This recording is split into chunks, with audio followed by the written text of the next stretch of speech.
of the society, and of course the global trends in market requirements, the global trends in technology, the worldwide development in the innovation landscape, and the shifts at national and global level in how we bring this understood and pursued. Definitely, the society's blueprint for achieving sustainable development is very important. And before starting talking about student activism, it's interesting to see, to explore the 4 generations of universities. Generally speaking, the 4th generation university is, you could say, a new concept of a university that actually co-creates the socio-economic environment with cost and policy to promote sustainable growth. So it moves beyond interdisciplinary education, research, economic impact, and let's see a little bit the evolution. The concept of generations of universities is, we could say, a way of describing the evolution of universities over time. So the first generation was focused on education, curriculum, space, use of the philosophy, law, etc. And the second generation focused on research, and approximately 19th century, especially post-industrial revolution. And the third generation has to do with the creation of entrepreneurship also, collaboration with industries, commercialization of research and innovation. Here you can see also visualization of this. And now we are, according to scholars, we are headed towards the 4th generation, which focuses on global citizenship, on digital education, and sustainability. Includes also community-based learning, lifelong learning, what we call social innovation, and the emphasis here is that we need to solve global challenges, such as climate change. We work with hybrid learning environments, and of course, inclusivity, community engagement. So what are the main characteristics of the 4th generation of universities? Sustainable development, the cutting-edge technology, the industry partnerships, the modern teaching methods. Some examples of these are the 4 European Union University Alliance. What is this? It's a network of 6 universities from different European countries that actually collaborate in education, on research and innovation in order to address global challenges. And this way, they can address the sustainable development goals that can help into implementation of SDGs. Another example is the University of the Sunshine Coast in Australia, which engages with local communities and industries to create social, cultural, and economic benefits. So it focuses on environmental sustainability. And another very interesting example of the 4th generation of universities is the University of Cape Town in South Africa, which is a leading research university that strives to advance social justice and transformation in Africa and beyond. And it also promotes interdisciplinary collaborative approaches to address complex issues such as poverty, etc. So, from this historical perspective, we can say that we are now at a very important turning point of the university history. Universities are undergoing massive changes. We talk about innovative institutions now, the 4th generations, which incorporate all these aspects that I mentioned before. And if we talk about student activism has also been a driving force behind meaningful social change around the world. So universities as spaces of learning, dialogue, and innovation play a critical role in nurturing these activities. So by fostering, of course, open discussions, protecting the rights, peaceful protest, creating social justice and education, universities can empower students to become informed, courageous leaders. Because when institutions support the student-led movements, they not only uphold the principles of democracy and human rights, but also prepare future generations to be more just and inclusive communities. So historically here we can see that across the world students have often been at the forefront of pushing for change. Liberating their energy, their idealism, their ability to mobilize quickly. So first, the civil rights movement For example, Student Environment Coordinating Committee was founded by young activists displayed a crucial role, critical role in cities, freedom rights, voter registration drives, and the March on Washington. Students then led direct actions like the Christmas in which ignited a wave of peaceful protest against segregation in public spaces. And another issue, another movement, then historically black colleges and universities were crucial centers for organizing. The second one, at the Vietnam War movement, this period, college campuses became hotbeds of protest against the involvement in Vietnam. So groups like Students for Democratic Society grew rapidly, leading teachings, marches, and mass demonstrations. Events like the Kempton shootings galvanized public opinion and intensified anti-war sentiment worldwide. The anti-apartheid movement, very well known, students worldwide, especially in the UK, South Africa, organized to pressure the universities, actually governments to divest from companies supporting South Africa's apartheid regime. And South Africa, through the movements like the Soviet uprising, very well known, 1976, dramatically exposed the brutality of apartheid in the war. The women's liberation feminist movements, activism in the 90s, 60s and 70s, challenged discrimination in education, employment, productive rights. Climate justice movement, the more recently, we know the movements like the Fridays for Future, which is led by young activists, including Dada, Ponda. These movements have seen massive student workout demand actions on climate change. University students have been pivotal in pushing for fossil fuel investment campaigns globally. And the Black Lives Matter, one student activist groups have played a key role in organizing protests, and campaigns to remove racist symbols and address police presence on campuses. Movements for curriculum reform include anti-racist education and also being student-driven. Pro-democracy movements, Hong Kong and umbrella movement, it's a largely student-led movement demanding electoral reforms and resisting authoritarian influence. And in China also, Tiananmen Square, Chinese student protested demanding democratic reforms. And the themes across history especially do with modernization. This means that students can organize quickly and creatively using the networks and campuses as platforms. Therefore, characteristic moral authority that youthful idealism and perceived innocence often lend moral weight to their causes. And student activists frequently sparks or accelerates larger social changes, pulling older generations' institutions into action.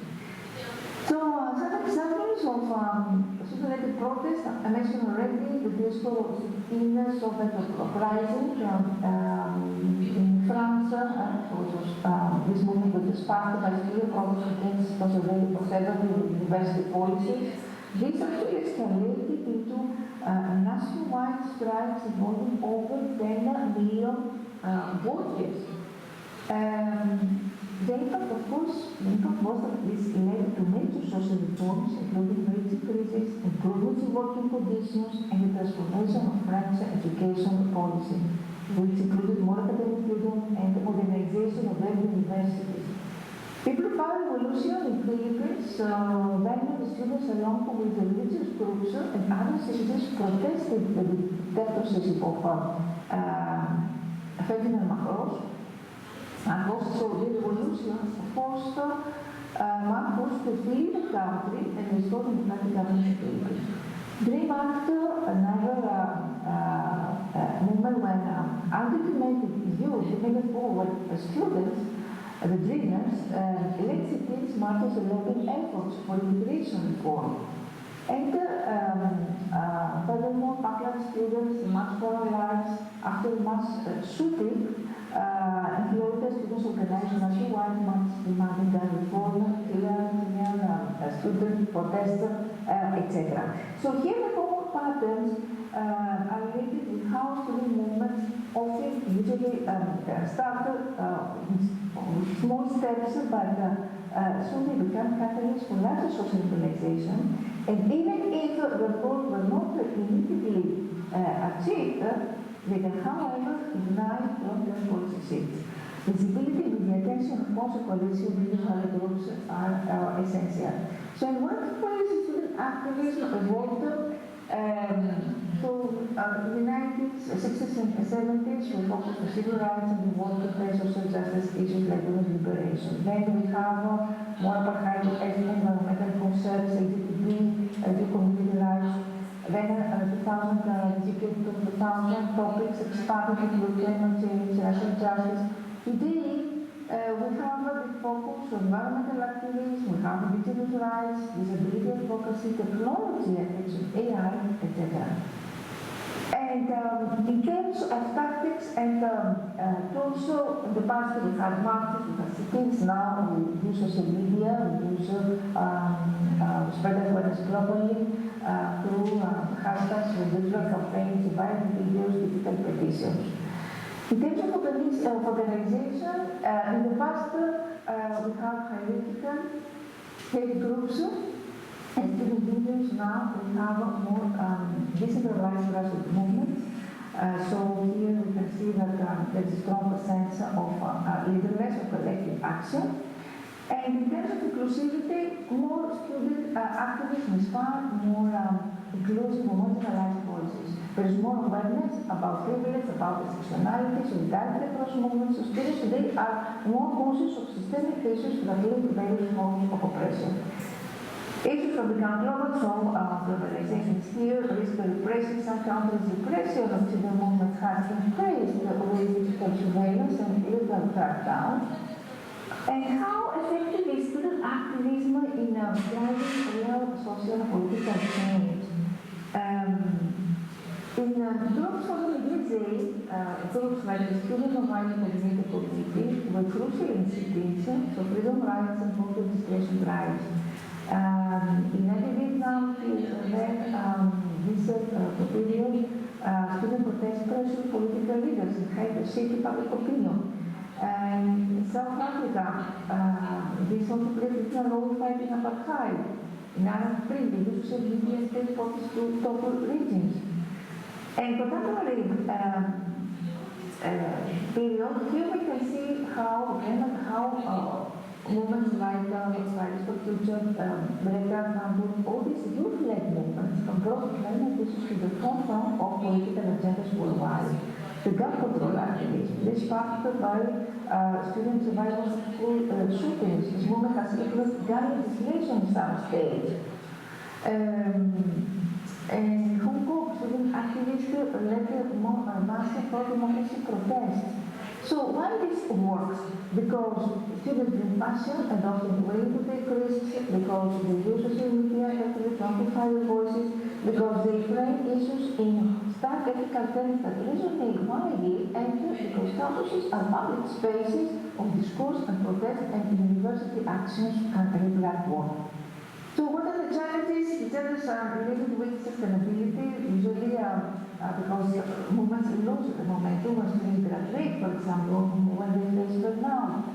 The pushback government institutions sometimes respond with repression, this and the need for alliance, because this requires broader coalitions beyond student groups. The long-term impact of student movements on society, shaping future, of course, the cultural shifts from global inspiration and solidarity, expansion of civil liberties, the legacy, and how student activists balance immediate action with sustainable advocacy.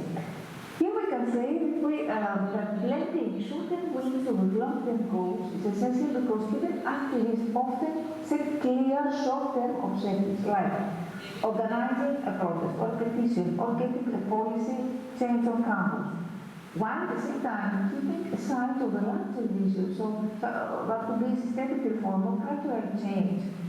So, for example, climate activists push from universities drivers from fossil fuels, which is immediate win. while educating peers and lobbying for national and international climate policy changes. It is a long term. By building strong flexible networks, by using platforms wisely, by prioritizing self-care and collective well-being, by considering education as empowerment, of course, by implementing and actively. The role of universities. What role should universities play in supporting student activism? Free expression and assembly, because at the very least, universities should uphold students' right to free speech and peaceful protest. Universities are meant to be spaces for the free exchange of ideas, even controversial ones. So protecting students from censorship or disproportionate punishment is essential. Providing civic education, critical thinking tools. Universities can help students develop the skills to be effective activists. So critical analysis, understanding policy, communication strategies, things like that. Courses on ethics, on social movements, on history, and public policy to provide intellectual foundations for activism. Creating platforms for dialogue. Universities, for example, can serve as neutral spaces for discussion between activists, policymakers, proposing reports, supporting structured forums, debates, and downloads help activism stay constructive and connected to broader conversations. Institutional support, providing logistical support, like spaces, or legal advice, or mental health services, especially during high-pressure activist campaigns, is crucial. However, they should avoid co-opting movements or trying to control the message, very important. And universities should take student activism seriously when it relates to their own policies. Issues like investment, counter-discrimination, labor practices, etc. Should be responsive, not only validate students' efforts, but also can drive positive institutional change. And sometimes universities should remain neutral to protect academic freedom, but there is a growing now expectation for universities to take moral stances, especially on issues like racial justice or human rights or climate change. So the balance is, we could say, very clear, support without becoming partisan tourism. So should universities remain neutral? I would consider that the arguments for being neutral is that this way they can protect academic freedom, they can avoid political polarization, that they are also debate. Arguments for taking active stance is that actually the argument is that this way they can support one of the communities or the moral possibility. But what about the middle path? Being neutral as an institution is something that actively supports the right of the community to engage, protest, and debate. So taking stances on issues directly related to this mission is important. So the middle part of it is the best and focuses on values over politics, championship, championing of human rights, equity, and inclusion without necessarily endorsing specific political parties or movements. So what are the key strategies for universities to create safe and open spaces for activism? Clear policies on free speech and criticizing universities should establish clear written policies that protect human rights, free speech, non-discrimination, harassment policies, ensure that no student faces retaliation or harassment for their activism. And then protest all demonstrations remain respectful of human rights.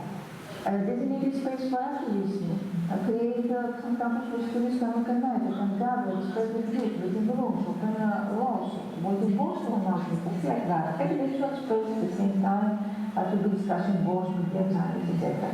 Providing institutional support without over-controlling. Universities can offer logistical assistance for organizing protests, establishing small grounds of public opportunities, training is important also, activism training for workshops or courses on activism, on advocacy, or civic discourse, equipping students with skills in organizing, public speaking, media strategy, and conflict resolution. The conflict resolution training support how to handle disagreements and tension that may arise from activism. This ensures that these moments don't escalate into something dangerous, a dangerous or disruptive situation.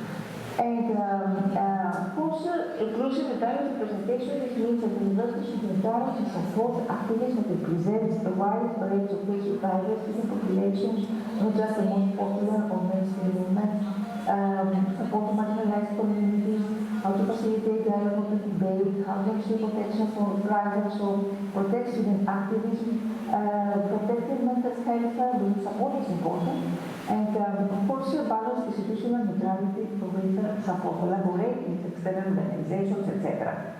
The challenges, the risks usually are related with physical risk and depression. For example, the Tiananmen Square protest, there were violent crackdowns on student protesters. The mitigation strategies could be non-violent protest. Emphasizing non-violent strategies can reduce the risk of maltreatment, the safety in numbers, mass mobilization, create more visibility, making it harder for authorities to single out individuals, and international visibility. Having global media coverage or support from the national human rights organizations, this can pressure authorities to act with restraint.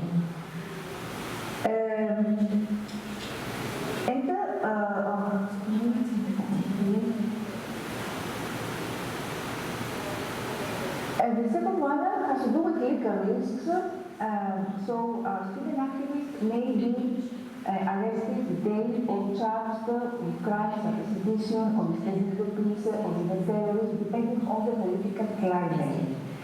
So what will be the mitigation strategies here? The legal support, building alliances with human rights lawyers or legal defense funds, so this can ensure that students have access to legal representation resources, to know your rights, so to keep activists on the legal rights during protests, international pressure, engage international organizations like Amnesty International and the United Nations. This can increase diplomatic pressure on governments to avoid punitive actions. And psychological emotional stress is also another issue, because here we can adopt as mitigation strategies that will support self-care and leadership orientation. Career and academic consequences, mitigation strategies here could be anonymous activism, use pseudonyms, or organizing with ways that hide identities, especially online. This can provide a level of safety for those who fear academic or career repercussions. The legal institutional advocacy and the solidarity networks, building alliances with alumni, professors, and organizations that support student activism can offer legal, academic, and career support. Stigma, social pressure, mitigation strategies could be safe space, public campaigns, education and outreach, the surveillance, data, and privacy risks. So more digital security training, anonymous platforms, digital literacy campaigns. And for internal risks, student movements can face internal conflicts, especially when they are limits on the methodologies that achieve the goals. So here, the mitigation strategies could be leadership inclusivity, clear communication, and conflict resolution training.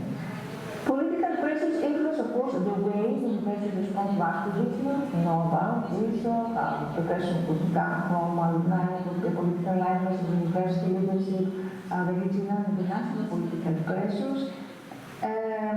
We know also that student activism sometimes can be misused or counterproductive, that maybe we have a lot of goals or excluding diverse voices, or what we call selectivism, it's what we call performative activism, or excessive radicalism or extremism.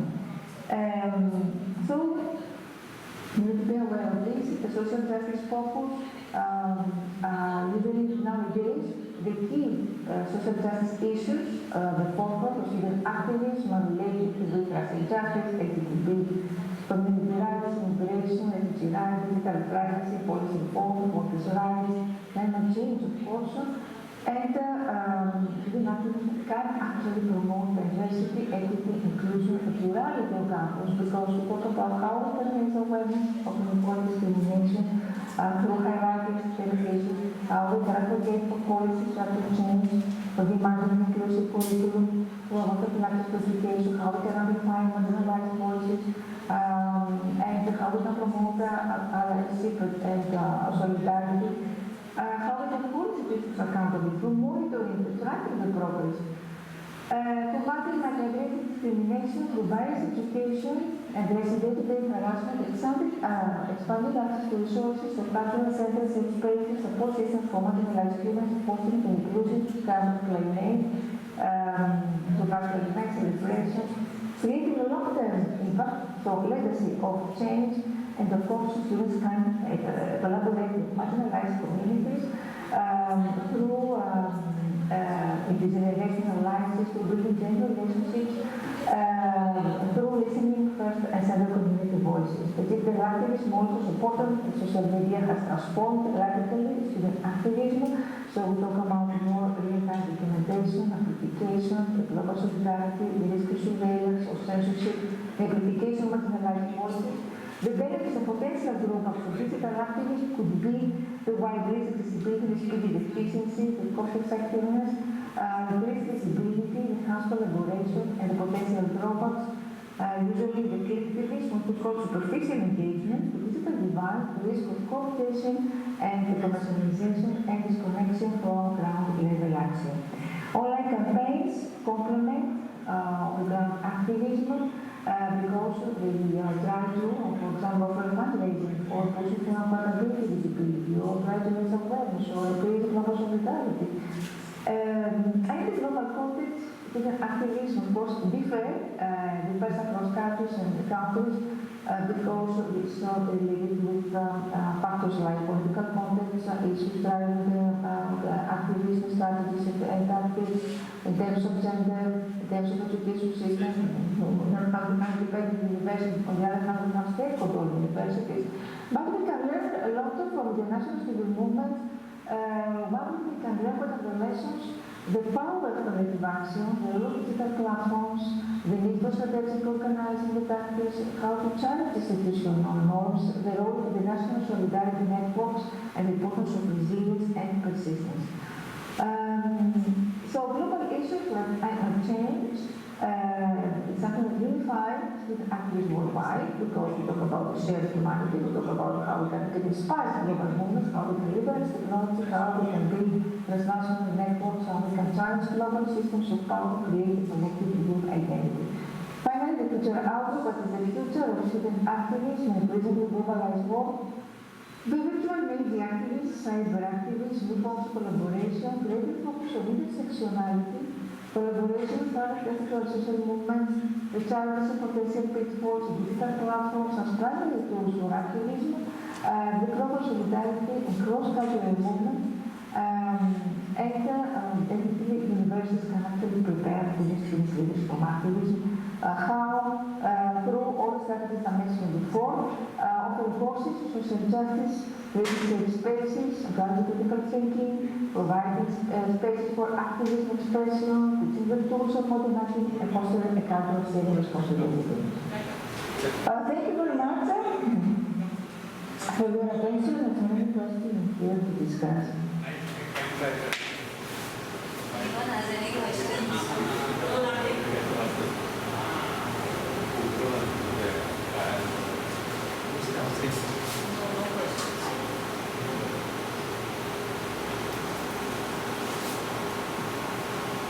Thank you, Professor Vaidya, for such an extensive and knowledgeable presentation. We express our sincere gratitude to you for joining us in this World Conference. Thank you, Professor.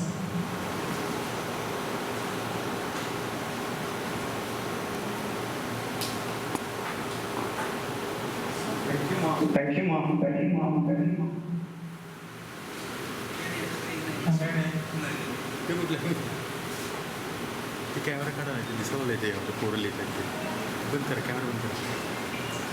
Our next speaker for the day is Professor Katsuhiko Hirasiwa, who is a research professor at Nihon University in Tokyo, Japan. He has mentored approximately 25 5 scholars in PhD and postdoctoral programs.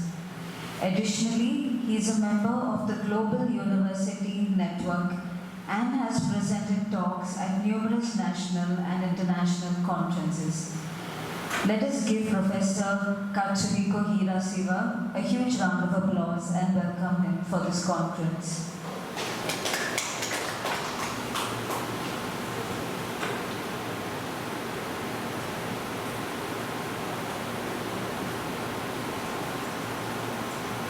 Hello, sir. Hello, sir.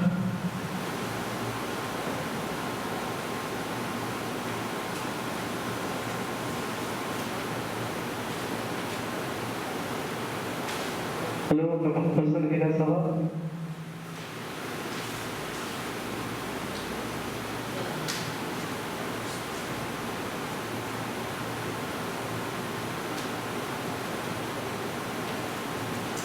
Hello, sir. Hello. Hi. Registration today.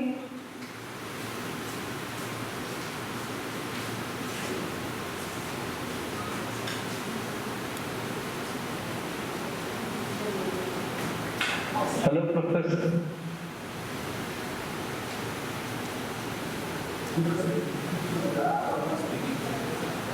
Katsuhiko is trying to Hirasiwa.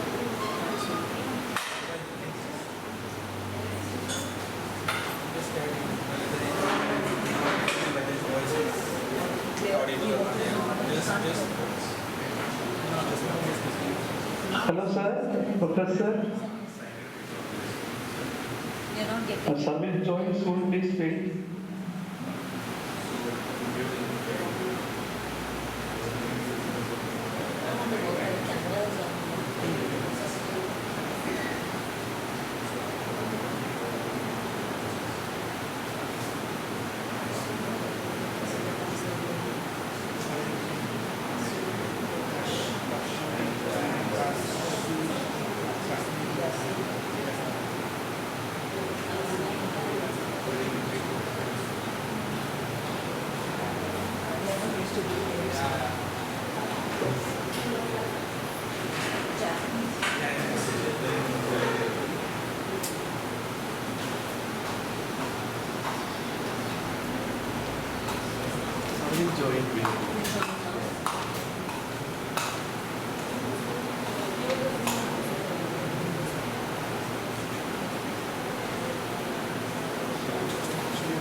So left, right. Left.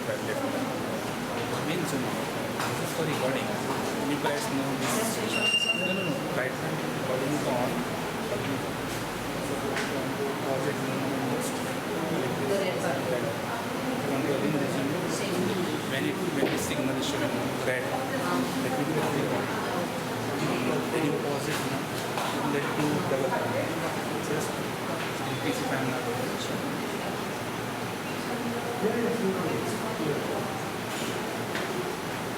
Hello, Professor.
Someone, I can't unmute.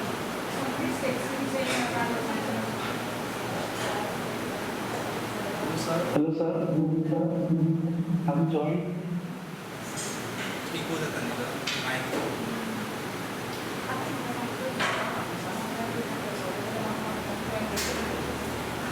Present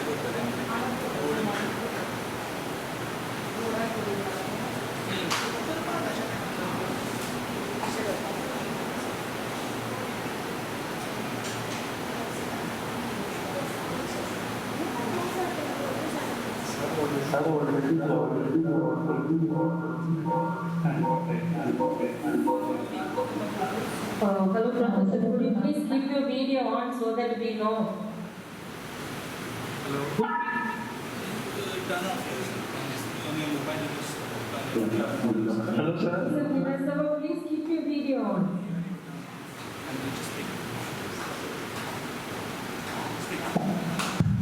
Professor Hirosawa, please keep your video on.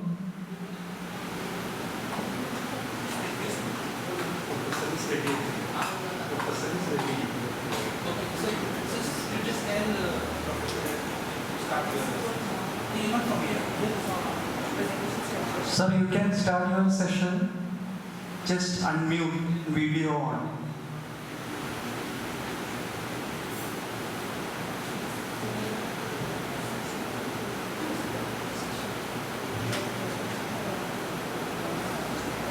Just have whether your voice is audible. Don't from. Hello, sir. All the panelists, could you please rename yourself in one person's link? So many people have joined, it's very difficult to find the speakers window.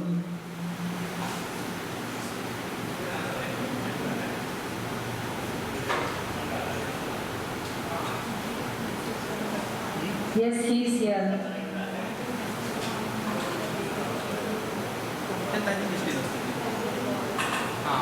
Yes, I think this will do fine.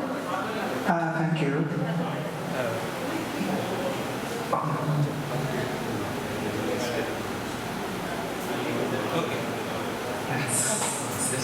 Okay? Yes, you're fine. Yes, thank you.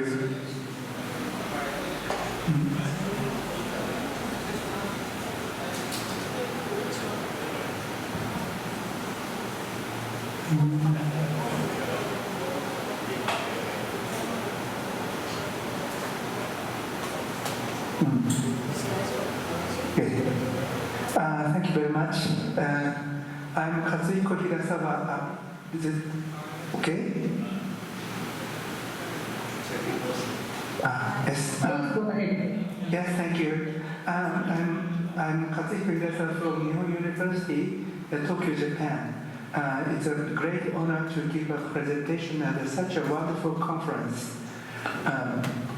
The subject given to me today is the Japanese education system and politics. It's difficult for me to respond to this topic. First of all, it is a broad subject and it's difficult to answer it in the limited time available.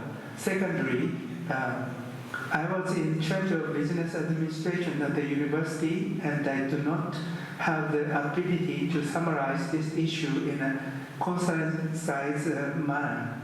Therefore, I'd like to consider some issues related to the university system and government policies in relation to Japan's economic development. This is Japanese university.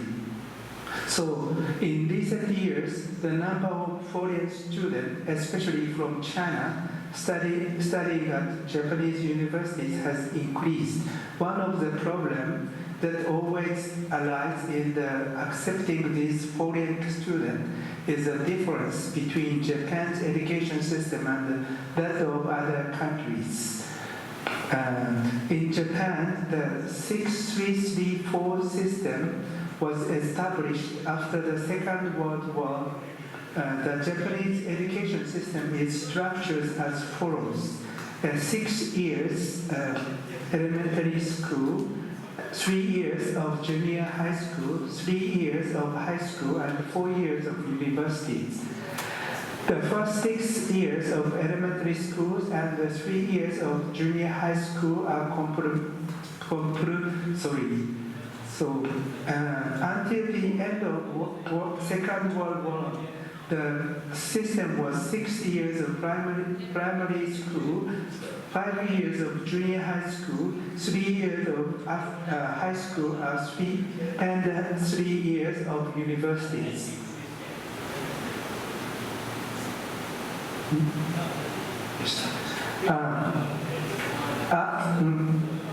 As you know, Japan caused a world war by expanding in Asian countries, and as a result of its defeat, it was placed under occupation by the United States. From the perspective of preventing war, the U.S. made the demilitarization and democratization of Japan, which had started an aggressive war, a goal of occupation policies. As a part of this occupation policy, the U.S. proposed to reform the education system. The characteristic of the pre-war education system was militaristic, centered on the emperor, and patriotistic, based on discrimination against women. In fact, until the end of the war, women were basically barred from attending university. After the war, under the order of the American military, Japan began to reform its militaristic ideological education and other aspects of education, and democratic education began to be complemented. At the same time, compulsory education was introduced on the basis of co-education for both boys and girls. Along with these reforms, higher education was reformed. Until the war, there were various higher education institutions in Japan. After the war, these institutions were reformed into 4-year universities. In other words, various education institutions were upgraded to university. As a result of these reforms, 69 new national universities were established in 1949. In addition, the number of private universities which had played complementary roles to the national universities before the war increased, and a temporarily measured 2 years junior college was established for students who had difficulties entering universities. In this way, the education system based on democracy was established, and the law that had been expected of the national university before the war, the bearer of national policy objectives, were expected of the private universities. The national university were expected to train the advanced human resources needed to achieve national goals and conduct research of international standards, and were given priority in the allocation of resources.